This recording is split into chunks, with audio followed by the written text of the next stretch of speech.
Here, with you, mine words and thoughts are given clarity.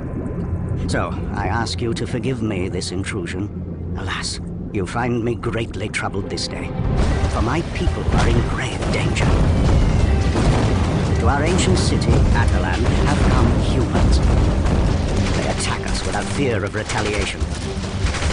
And fight back, we do not.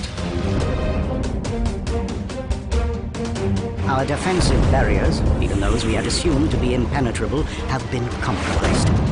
Thus, we are now exposed to the toxic air of the outside. King Blackbolt refuses to retaliate against our relentless invaders. There is concern among all members of our royal family, myself included in that number, that he has lost his reason in this matter. Meantime, his insane brother, Maximus, has escaped into Atalan's substructure and has allied himself with the Alpha Primitives there. The madman has wrested away control of our central computer terminal. In addition, he now holds Queen Medusa captive in the darkness below.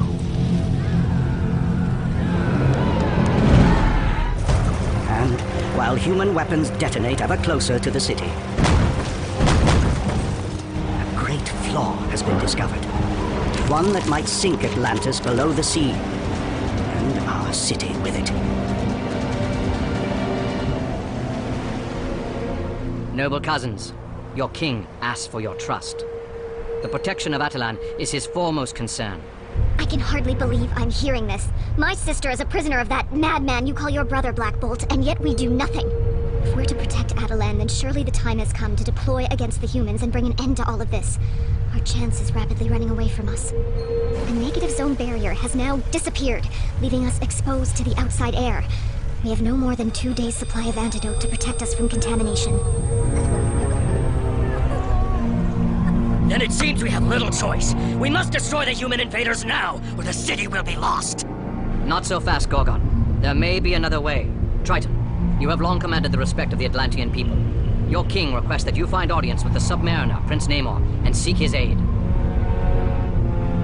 Namor? But that's insane! For all we know, he'll use this as an excuse to try and drive us away from his island. He's too unstable, Karnak. You can't send Triton to try and reason with him. It'd be too dangerous! Ah, little Crystal. As your concern is for me, so is mine for all citizens. Best is it that I go, for good of all Atalan.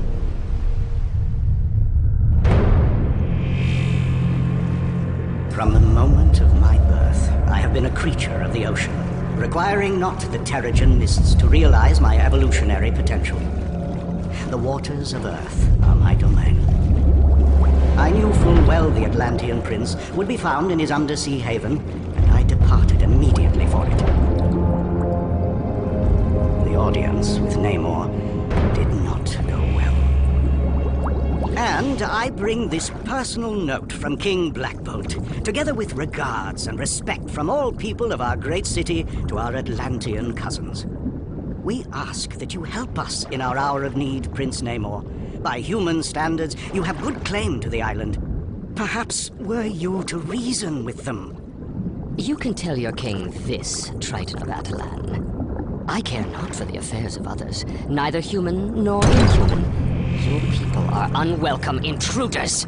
I suggest you take this opportunity to remove yourselves from my territory while you still have the chance. I knew your mother before you, Namor. She would never have stood for such arrogance. Your territory, indeed. We are all creatures of this earth. Atlantis is no more yours than mine. Be grateful, old man, that my parents thought fondly of you.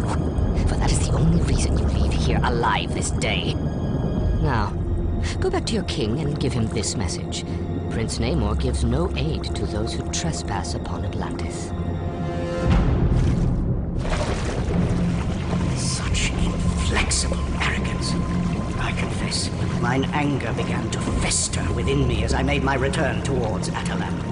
For the Atlanteans' insolent bearing had put me in mind of another man, my known cousin, King Blackbolt.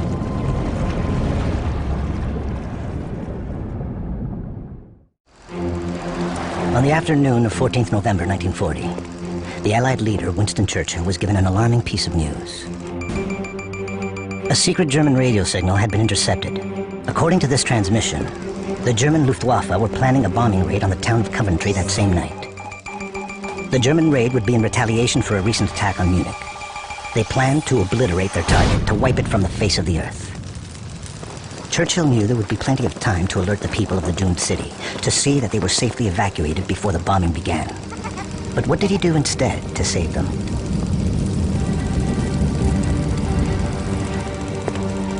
Nothing.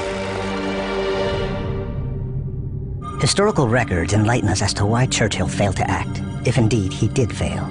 Earlier that year, British intelligence had recovered an Enigma decrypting machine from a sunken U-boat which enabled them to decipher the top-secret German code known as Ultra.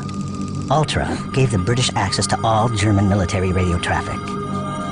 Every plan of the German High Command was now compromised, but Hitler's staff remained unaware of this fact.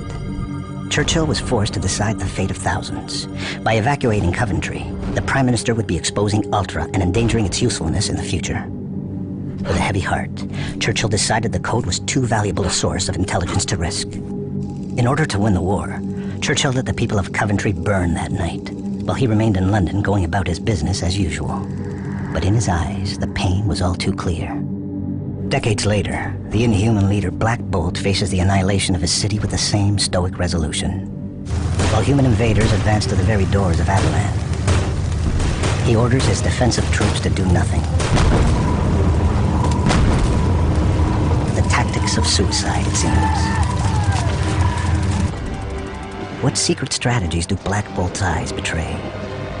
What turbulent emotions roil underneath his enigmatic gaze? Does he feel pain or despair? Or nothing? These are the troubled eyes of a madman. They reveal dreams of conquest, of sugar-plum fairies and mountains of mayhem. They envision grotesque high concepts perfectly within reach, and yet maddeningly unattainable. Hear ye! Hear ye! Court is now in session! The Honorable Judge, me, presiding. Medusa of Adelan, you stand accused of sundry naughtiness, wearing a revealing bodysuit in a built-up area, and random acts of mischief against the state. How do you plead? Very well. You leave me no choice. Bring forth the first witness. These are the eyes of an animal trapped inside a cage. Well, as you can plainly see, oh my brothers, our poor cousin Waz is overcome by the moment. But I can assure you, he told me before he went bonkers that he personally blamed Black Bolt for everything. In the name of evolution, Maximus, how could you do such a thing to an innocent boy? To steal his Terrigenesis from him is an unpardonable crime. Please, you must release him from your telepathic control. Can't you see it's killing him? I told you before about being melodramatic in front of the hired help, Fluffy Cheeks. Now, be a good girl and keep that acid tongue to yourself for once. As you wish, my prince. You vile toad! I'll make sure you never harm another soul. Let's go!